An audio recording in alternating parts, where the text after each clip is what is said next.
you know, you be the only person of color in the room. Yeah. But still not feeling like you all by yourself. Because everybody had one common goal. Everybody was in the field because of a certain reason, and that big reason being because we all were passionate about what we did.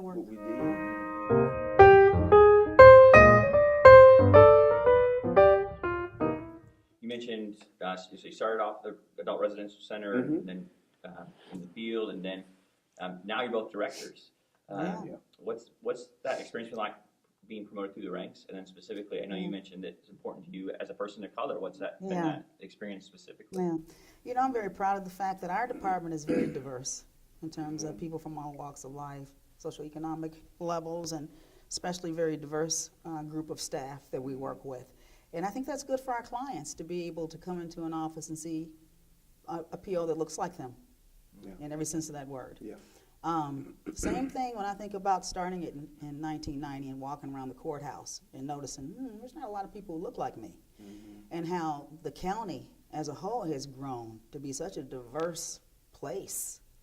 And really, it being important to me, the county leadership reflects the diversity of the county. And I know our HR department, I think they do a good job of really trying to be aggressive in how they recruit people. But I certainly hope that that's going to be a goal. I definitely agree.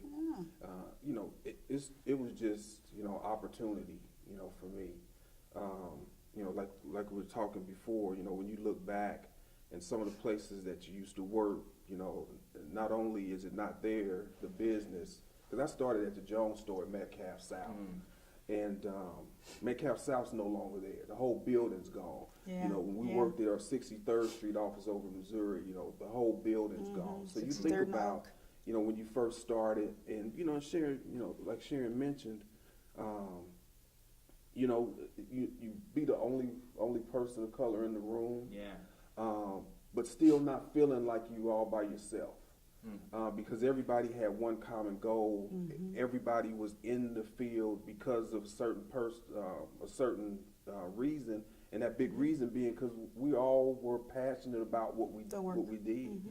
So, you know, when I look over my career, the opportunities that I had, I just always wanted to be well-rounded, to know everything I possibly could know. You know, in this field, you know, Sharon, she came from a probation, parole background. With Missouri. And so this was my first real job when I started as a correctional advisor in my field. Now, I worked loss prevention, but it was a little different. You catching people, you know, doing bad, to where I felt this was a position to where I could help individuals. And so, you know, being a correctional advisor, and, you know, then an intensive supervision officer, and, you know, had the opportunity to be a resource developer, which probably was the best job I ever had. I love being a resource developer. It's nothing like taking somebody that feels they're never going to have an opportunity to get a job because I'm a convicted felon.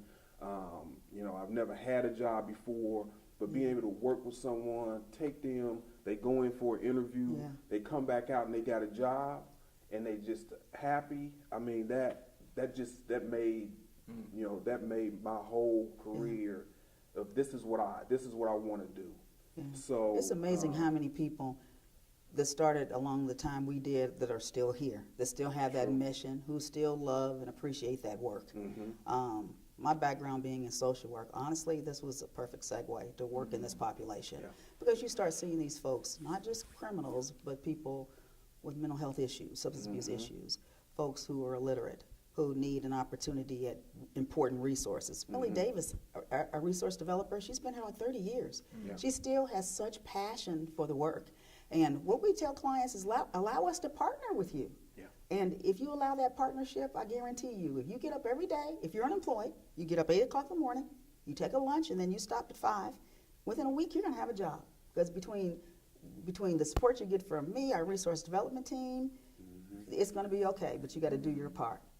You know, it was a funny thing, like a year ago, that child that I was expecting 27 years ago, I was on my way to the residential center because we were gonna do a supervisor of the quarter recognition, and she just happened to call me, Leah, my younger kid, and says, "Where you heading, Mom?" I'm like, I'm going over to Mr. Booker's place, because of course our families grew up knowing us. Yeah. And she said, you know what, I feel like you and Mr. Booker are like lifers. Now, again, she's a millennium, 27, you know, professionally working. And I'm like, well, you know something? Let me tell you about, because we've worked here for so long, the opportunities. Those braces you had on your teeth, Right. you know, those that, you know, that dermatologist you saw, this benefit program, we have such phenomenal benefits. You know, we've both been able to do a good job taking care of our families and making sure you have opportunity. I went on and on. Okay, Mom, I get it. Because she'll share, both her and my older child, we have better benefits than they do in some of their corporate kind of positions. Yeah, that's true. And so we think about the opportunities we've had working for the county, not only to do what we've had such passion for doing, working with clients who need us, but it's just the county has been a wonderful place to work. Yeah. It just has been. Yeah, like I said, we grew up here.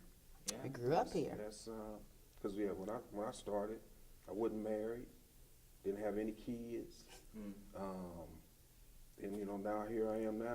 And I always tell people I wasn't married, I didn't have any kids, I always had some kind of money in my pocket, and I drove a pretty decent car. And I can say today, you know, out of those 4, I still drive a pretty decent car. Yeah. I never have any money in my pocket.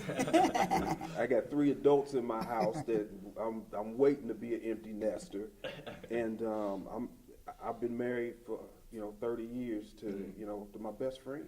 Yeah. So yeah, I mean I've grown up here. Yeah.